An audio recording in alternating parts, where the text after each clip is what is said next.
Hello everyone, I hope आप सभी लोग अच्छे होंगे। मैं अवनीश सागर आपका अपने यूट्यूब चैनल एबीएस इंस्टीट्यूट पर स्वागत करता हूं। आज का हमारा जो टॉपिक है वो 12th क्लास वालों के लिए है। 12th क्लास की फिजिक्स आज के हमारे इस टॉपिक में रहने वाली है और आज का टॉपिक मोस्ट इम्पोर्टेंट रहने वाला है, जो कि आपके बोर्ड एग्जाम में 3 से 5 नंबर पक्के कर सकता है। वो हमारा टॉपिक है कि विद्युत द्विध्रुव के कारण उत्पन्न वैद्युत क्षेत्र की तीव्रता। वो भी पहली कंडीशन है हमारी, वैद्युत द्विध्रुव के कारण उत्पन्न वैद्युत क्षेत्र की अच्छी स्थिति में उत्पन्न वैद्युत क्षेत्र की तीव्रता। वैद्युत द्विध्रुव के कारण उत्पन्न होने वाली जो तीव्रता है वो हमारी 3 कंडीशनों में उत्पन्न होती है।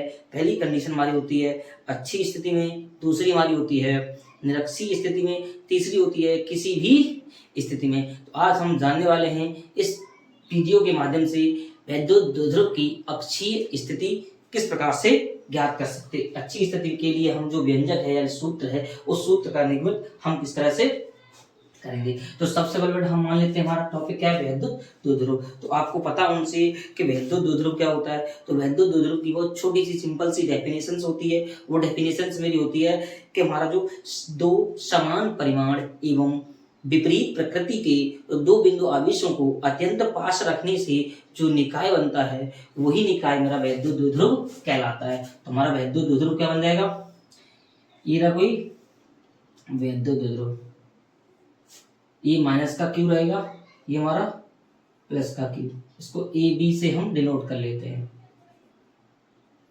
इसको हमने प्लस की वापस दे दिया, इसको माइनस की। तो हम सबसे पहले इसकी छोटी सी कुछ लैंग्वेज होती है, वो लैंग्वेज हम लिखेंगे कि माना एक वैद्युत द्विध्रुव ए बी जो प्लस क्यू तथा माइनस क्यू से मिलकर बना है, जिनके बीच की दूरी कितनी है, जिनके बीच की दूरी 2l है। तो इतना ध्यान रखना कि वैद्युत द्विध्रुव के बीच की दूरी होती है कितनी, 2l है, जो कि पूरे परावैद्युतांक के माध्यम में स्थित है। इसके केंद्र O से, इसके केंद्र O से इसकी अक्षीय स्थिति में। तो अक्षीय स्थिति मेरी क्या होती है, तो सबसे पहले जान लेंगे। तो ये मान ली वैद्युत द्विध्रुव, तो अक्षीय स्थिति होती है इसी की दिशा में किसी दूसरे बिंदु पर। निरक्षीय स्थिति होती है इसके केंद्र से परपेंडिकुलर स्थिति में कोई दूसरा बिंदु लेंगे, वो मान निरक्षीय स्थिति हो जाएगा। और किसी भी स्थिति में आप लोग जानता है किस तरह से किसी भी स्थिति में निकलेगा। तो अक्षीय स्थिति में लेंगे तो लिखेंगे यहाँ से अक्षीय स्थिति में r दूरी पर, इसके केंद्र O से r दूरी पर बिंदु P स्थित है अक्षीय स्थिति में। जहां बिंदु P पर हमको वैद्युत द्विध्रुव की अक्षीय स्थिति में उत्पन्न वैद्युत क्षेत्र की तीव्रता ज्ञात करनी है। तो इतनी मेरी छोटी सी लैंग्वेज हो जाएगी। आप लैंग्वेज क्या लिखोगे, माना एक वैद्युत द्विध्रुव AB जो प्लस Q तथा माइनस Q से मिलकर बना है, जिनके बीच की दूरी 2l है, जो कि एक परावैद्युतांक K के माध्यम में स्थित है। इसके केंद्र O से r दूरी पर अक्षीय स्थिति में स्थित बिंदु P पर वैद्युत क्षेत्र की तीव्रता ज्ञात करनी है। बस आपके लिए जो जानने वाला पॉइंट है वो जानने वाला पॉइंट रहेगा यहाँ से। आप जानते हैं पूरी बीच की दूरी कितनी 2l है, इधर l हो जाएगा, इधर भी कितना हो जाएगा, l हो जाएगा। कितना हो जाएगा, इधर की भी l, इधर की भी l, तो 2l हो गई।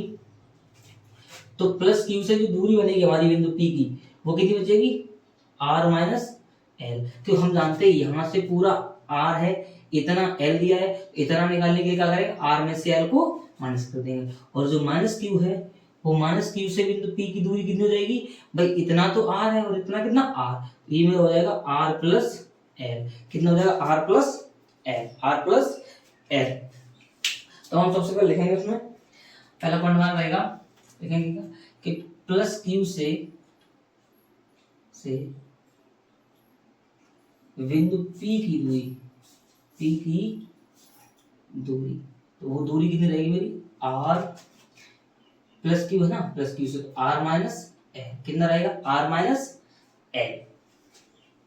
और माइनस Q से दूरी कितनी रहेगी, Q से प्लस Q से होता, प्लस Q से और माइनस Q से बिंदु P की दूरी कितना रहेगा मेरा, r प्लस l। कितना रहेगा, r प्लस l। तो हम देखेंगे यहाँ से कि हमारे पास वैद्युत द्विध्रुव ए बी था, ए और बी माना था। तो सबसे पहले निकालेंगे कि प्लस क्यू के कारण बिंदु बी पर उत्पन्न विद्युत क्षेत्र की तीव्रता कितनी होगी। तो हम लिखेंगे प्लस क्यू के कारण बिंदु P पर उत्पन्न विद्युत क्षेत्र की तीव्रता। तो E पर है तो इसको मान लेते हैं EA, वेक्टर लगा लेते हैं क्योंकि एक सदिश राशि होती है। तो भाई हमको पता है एकल बिंदु आवेश के कारण उत्पन्न विद्युत क्षेत्र की तीव्रता का फॉर्मूला होता है E बराबर 1/4πε0 into Q upon R square. ये होता है एकल बिंदु आवेश के कारण। तो यहाँ से यहाँ के लिए एकल बिंदु P है, इस P से हमको यहाँ से यहाँ बिंदु A पर सॉरी इस प्लस Q के कारण बिंदु P पर उत्पन्न विद्युत क्षेत्र की तीव्रता निकालेंगे। तो हम प्लस Q से देखेंगे तो कितना हो जाएगा 1/4πε0 इंटू K। भाई आवेश कितना है Q अपॉन, अब यहाँ से दूरी देखो कितना है, यहाँ से दूरी प्लस Q से दूरी कितना है R माइनस L का क्या हो जाएगा होल वर्ग। इसकी जो दिशा होगी प्लस है तो इसकी दिशा हमारी किधर हो जाएगी, ये हो जाएगी EA। तो हम क्या बोलेंगे इसकी दिशा किधर हो जाएगी, A से P की ओर, A से P की ओर। दिशा का बहुत इंपॉर्टेंट रहेगा, इनमें ध्यान से देखना। प्लस है तो इसकी दिशा A से P की ओर, इधर की ओर चली जाएगी, ठीक है ना। उसके बाद हम निकालेंगे, उसके बाद हम देखेंगे कि माइनस Q के कारण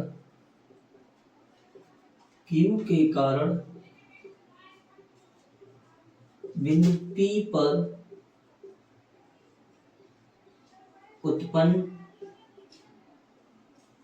विद्युत क्षेत्र की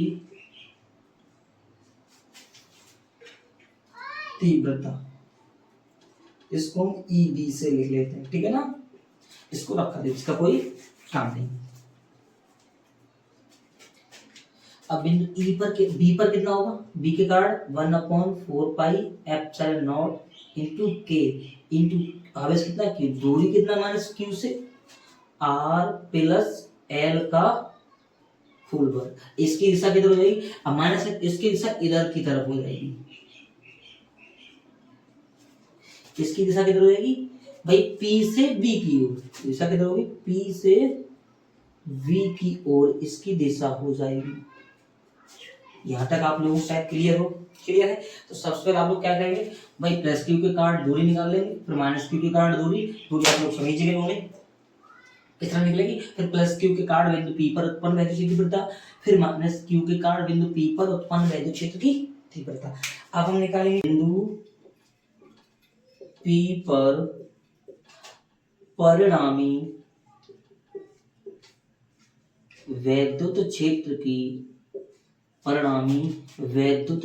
की तीव्रता।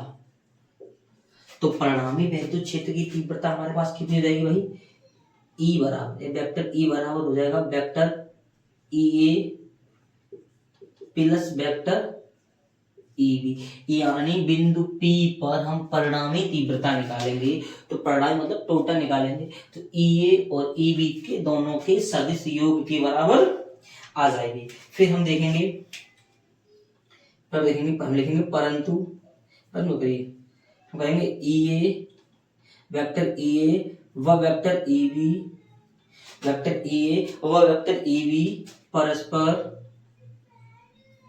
परस्पर दिशाओं में विपरीत हैं। कैसे हैं बेटा, विपरीत हैं। अतः बिंदु P पर परिणामी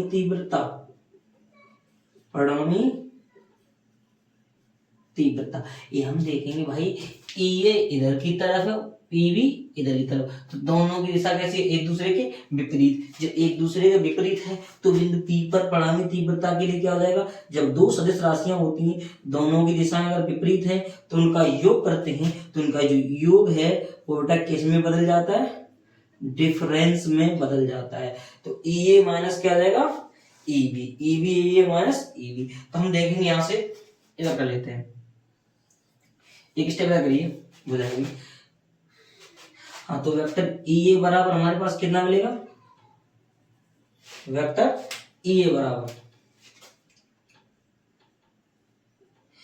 ई ए की वैल्यू बेटा हमारे पास कितनी है, ई ए की वैल्यू हमारे पास है 1/4 pi Q upon R minus L का होल वर्ग और माइनस भाई ई बी की वैल्यू कितनी हमारे पास 1 इंटू में बेटा यहाँ पर एप्सिलॉन नॉट इंटू के और लगाइए, पूरा कर लीजिए इधर, समझ में आएगा आप लोगों को बाद में।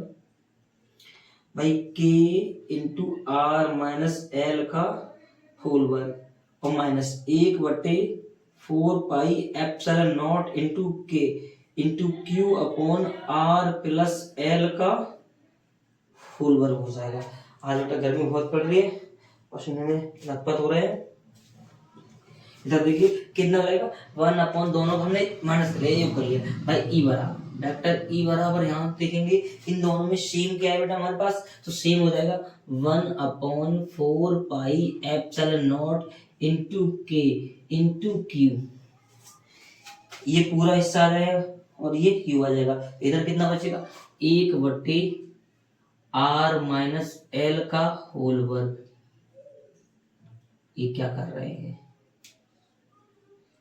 माइनस 1/r प्लस एल का होल वर्ग। इतना ही बचा बेटा हमारे यहाँ से, इतना बचा, यहाँ तक आप लोगों को क्लियर है। देखो आई यहाँ से हम देखेंगे 1/4 pi epsilon not into K into Q upon, इन दोनों का बेटा हम एलसीएम लेंगे, भिन्न की तरह सॉल्व करेंगे तो आर माइनस एल का होल वर्ग और आर प्लस एल का होल वर्ग, इसका मल्टीप्लाई इधर होगा तो कितना हो जाएगा आर प्लस एल का होल वर्ग माइनस आर माइनस एल का होल वर्ग। इधर करेंगे तो 1/4 pi epsilon not into K into Q भाई ए प्लस यानी आर प्लस एल का होल वर्ग क्या होता है आप लोग सभी जानते होंगे, ए प्लस बी का होल स्क्वायर क्या होता है बेटा हमारा भाई ए स्क्वायर प्लस बी स्क्वायर और प्लस 2ab, तो 2ab की जगह कितना जाएगा 2r माइनस एक स्टेप बेटा यही काम कर देंगे तो a माइनस बी का होल वर्ग क्या होता है A square plus B square minus की 2ab, तो यहाँ माइनस लगा तो ये माइनस जो है अंदर जाके माइनस वालों को प्लस कर देगा प्लस वालों को माइनस, यहाँ मेरे को मिल जाएगा माइनस की आर स्क्वायर माइनस की एल स्क्वायर और प्लस की मिल जाएगी 2rl। इधर देखेंगे तो a प्लस बी ये दोनों मल्टीप्लाई ही तो हम इसको लिख देंगे r माइनस एल और r प्लस एल का होल वर्ग कर सकते हैं भाई, दोनों पे घात सेम है तो इनको मल्टीप्लाई करके ऊपर की होल पावर लगा लेते हैं, आर स्क्वायर प्लस की आर स्क्वायर माइनस की आर एल स्क्वायर प्लस की एल स्क्वायर माइनस, मेरे पास बचा कितना 1/4 पाई एप्सिलॉन नॉट क्यू ऊपर क्यू नीचे, इधर कितना बचा मेरे पास इनको ला लेते हैं 2rl बेटा कितना हो गया 4l बराबर ये मेरा हो जाएगा a प्लस बी और a माइनस बी हो जाता है A square minus L square का होल वर्ग। ठीक है इतना समझ आया, यहाँ तक शायद आप लोगों को क्लियर हो। तो 1/4 पाई एप्सिलॉन नॉट इंटू के, इसको हम लिख देते हैं ध्यान से देखेंगे 2r इंटू इसको लिखेंगे q इंटू 2l करके, ये हमारे पास 4rl था तो 2r हमने इधर ले लिया और 2l इसके पीछे रख दिया, बाकी q नीचे आ जाएगा R square minus L square का होल वर्ग। आई होप आपको यहाँ तक क्लियर हो, आगे का आपने इतना कर लिया तो इतना शायद नोट कर लीजिए। इसके बाद बेटा हम थोड़ा सा इधर आपको रफ कर देते हैं, कितने मेरा बनेगा इधर से थोड़ा सा रफ कर देते हैं, इतना ही ज्यादा नहीं करेंगे, इतना ले लेते हैं थोड़ा सा। फिर हम देखते हैं हमारी वैल्यू किसके बराबर चली थी, ई के बराबर, किसके बराबर, ई के बराबर।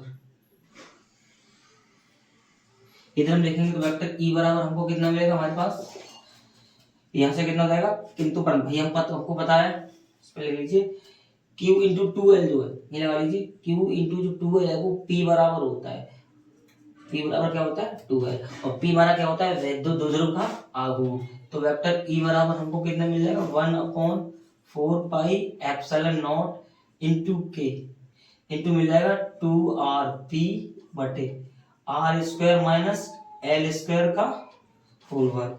फिर हम लिख देंगे यदि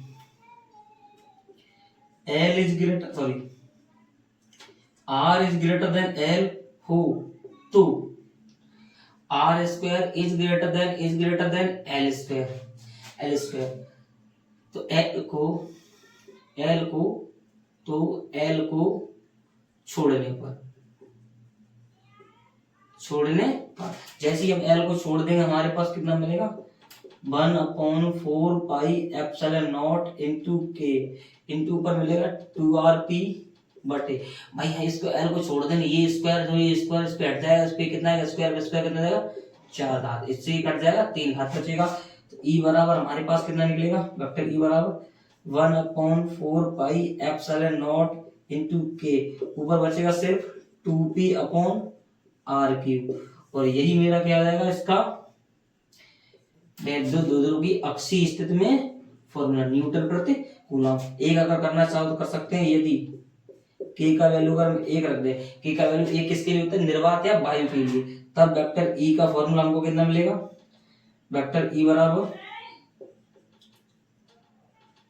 1/4 पाई एप्सिलॉन नॉट के हट जाएगा 2P अपॉन R क्यूब। तो यही मेरा हो जाएगा वैद्युत द्विध्रुव की अक्षीय स्थिति में उत्पन्न वैद्युत क्षेत्र की तीव्रता। आई होप ये आपको यहाँ तक क्लियर हो, और जिन बच्चों को क्लियर हो वो बेटा कमेंट बॉक्स में अपना राय जरूर बताएं, और हमारी वीडियो आपको कैसी लगती है, और अगर अच्छी लगे तो हमारा सेशन को या वीडियो को लाइक करें, जिससे कि हमको भी मोटिवेशन मिल सके आपके लिए और बेहतरीन वीडियो ला सकें।